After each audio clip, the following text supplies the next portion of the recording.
What if you woke up one morning and discovered that the entire world had vanished, and it was just you and a mysterious girl left alive? No more traffic, no internet, no friends, no family, just the two of you. The world is now completely silent, and the fate of humanity might lie in the hands of two lonely survivors. What would you do? Rebuild civilization together?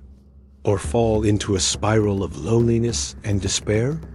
Stay with us until the end of this video, because what you're about to hear might just change the way you look at your own life today. Imagine waking up one morning in your familiar bedroom, sunlight pouring in as usual, but something feels wrong. Strangely wrong. You step outside, and the streets are completely empty. Stores, cars, schools, hospitals, they're all there, but abandoned, as if everyone had suddenly vanished in the blink of an eye. No news broadcasts, no phone calls, no sound, except the thudding of your own heartbeat. You try to reach someone, anyone, but there's no response. Electricity still works. Food in supermarkets remains untouched. Everything looks like it was left behind just hours ago.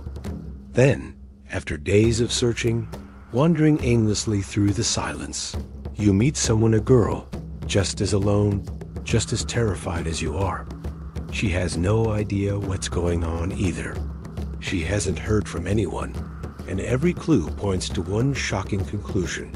The world has stopped, and only the two of you remain. No dead bodies, no destruction, just emptiness. And now, the questions begin to echo in your mind. What happened? Why are we the only ones left? Is this some kind of twisted survival game? A shared dream? Or nature's way of pressing the reset button? As the two of you are forced to coexist, the stuff of science fiction becomes a living, breathing reality. Every choice, every word you speak, now carries the weight of not just your own fate, but possibly the rebirth or the final chapter of all humankind. If you and this girl truly are the last two people alive on Earth, this isn't just a melancholic or romantic setup. It's a scenario with profound consequences for every dimension of human existence. First, there's the emotional toll. Loneliness wouldn't just be a word in the dictionary. It would be a constant companion, pressing down with every breath. At first, you might feel relief at having survived, but the absence of billions of others would quickly turn every laugh, memory, and interaction into a hollow ache. Then there's biology and genetics.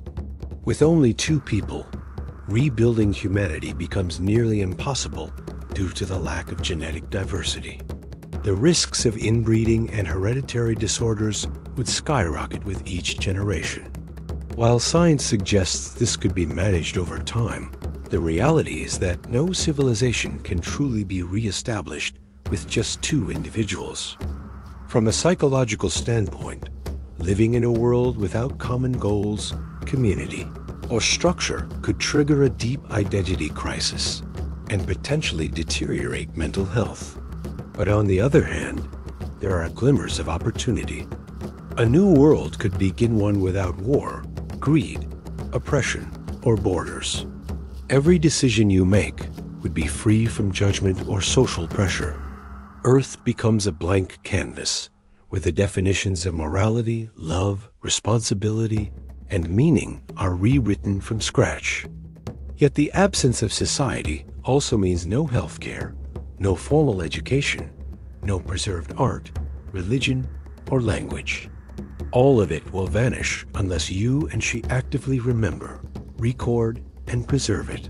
This creates a paradox. You are both completely free, yet simultaneously the final prisoners of a vanished civilization. Imagine one late afternoon after weeks of surviving. You and the girl are sitting on the rooftop of a tall building, eating canned food scavenged from a long-abandoned supermarket. The sun sinks behind a dusty skyline. She laughs as you tell a story about the time you forgot your backpack at school. You laugh too, but behind both your eyes is a sorrow that can't be hidden. There's no one else to share stories with, no one to confirm that you ever existed. You open a journal and write, "Today was sunny. I'm still alive. I still remember." Each word is a battle against forgetting. In another moment, you and the girl decide to build a tiny village in the middle of Central Park, once a hub of thousands. You paint the benches, name the imaginary streets as if neighbors still live there. No one walks those paths, but every morning, the two of you greet these imaginary homes like a ritual to preserve humanity. One day, you notice she quietly arranges stones into a heart shape beneath an old tree. You don't ask why, but you know it's her way of speaking to a world that no longer answers. These small gestures, seemingly meaningless, are in fact acts of resistance. In a world where no one is left to witness, to continue living is more than survival. It's a silent rebellion against complete erasure. And in each story, you realize that even if the world is gone, meaning, if nourished, can outlast any civilization. Though the idea of only two humans left on Earth might sound like science fiction, modern science shows that such a scenario isn't entirely impossible. In fact, Earth has come dangerously close to extinction events in the past. One example is the Toba supervolcano eruption around 74,000 years ago. Some scientists believe this event may have reduced the human population to a few thousand or possibly even fewer. It proves that humanity teetering on the brink of extinction is not mere fantasy. Pandemics like the Black Death in the 14th century, or more recently, COVID-19 demonstrate how rapidly a deadly disease can spread. Imagine an unknown virus with near 100% fatality rates. If just two people happen to possess rare genetic immunity, the scenario becomes plausible. Even more extreme causes, bioweapon leaks, rogue AI, time travel experiments gone wrong, or accidental quantum teleportation could set the stage for such a catastrophe. From a genetic and evolutionary standpoint, two individuals cannot sustain the gene diversity needed for long-term survival. However, simulations suggest that with the help of cloning technology or biotissue preservation, population restoration might still be technically possible, albeit improbable. On the psychological side, behavioral studies predict that without a social environment, one's moral compass may erode or transform. An individual might fall into a God complex or lose all sense of purpose. But there is still hope. The human mind is adaptable. More than tools or shelter, imagination, memory, and storytelling are what allow us to survive. If two people can remember what it means to be human, they can preserve not just life, but meaning. If the premise of only you and one girl surviving is just the beginning, then countless branching scenarios can unfold, each more thought-provoking than the last. Imagine that after months of surviving together, you both spot an unmanned drone flying overhead, proof that someone else is still alive, or watching. The immediate question: do you seek them out or stay hidden? If others exist, are they friend or foe? This scenario explores sociology and psychology. How would humans, after extreme isolation, react to encountering new people? Another path might involve discovering a still-functioning artificial intelligence hidden deep in a data center, quietly maintaining records of humanity. You face a critical choice: reboot the AI and let it govern the future, or shut it down forever. This brings in questions of trust, ethics, and the ownership of tomorrow. In a stranger twist, you both begin to notice inconsistencies in reality, time behaving oddly, memories overlapping incorrectly, eventually realizing that you might not be on Earth at all. but inside a simulation or cosmic experiment. The goal shifts from rebuilding civilization to breaking free from controlled illusion. Another direction could lead into speculative biology. The girl begins showing signs of rapid evolution, heightened perception, communicating with animals, immunity to disease. Is she merely a survivor or the beginning of a new species? Each subplot expands the narrative universe and challenges viewers to ask deeper questions about humanity, technology, ethics, and what it really means to exist. But what if ... the girl isn't truly human? What if she never eats what you offer, is always awake before you, spotless and tireless? What if she has no clear memory of her childhood or family? What would you do if you began to suspect that your only companion wasn't a survivor, but something else, something designed to stay by your side? Or worse, what if you're the one being watched? Every action, every word, every choice logged not to save the world, but to study human behavior under extreme despair. Would knowing this change how you act? Here's another thought.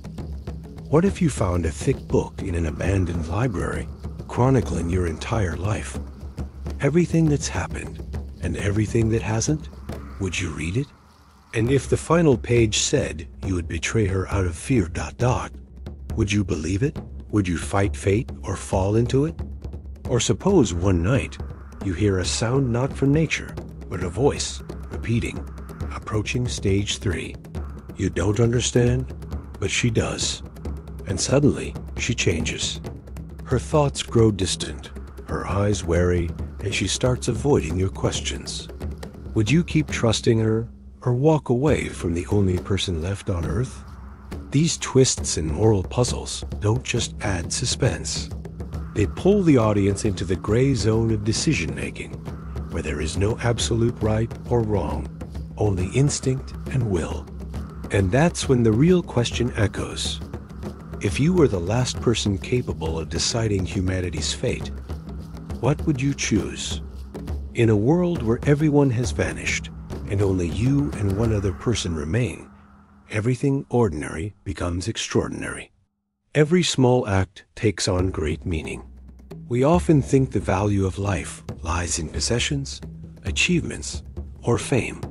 But when all that disappears, what's left is memory, emotion, and the ability to connect. This scenario, though fictional, forces us to rethink how we treat the world, each other, and ourselves. Would you be more grateful for the people around you if you knew they might disappear tomorrow?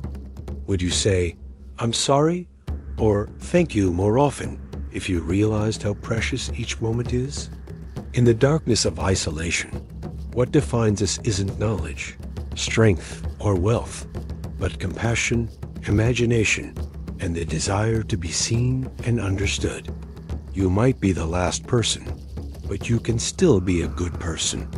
You might not save humanity, but you can preserve what makes humanity worth saving. So instead of asking, what if it's just me and one other person? Maybe we should ask, how am I living among billions today? Are you listening? Are you connecting? Are you leaving something worth remembering? Or are you invisible in a crowded world? When this video ends, you'll return to your normal life. But maybe next time you see someone, whether a loved one or a stranger, you won't take their presence for granted. So, if you were the last hope left, would you live differently?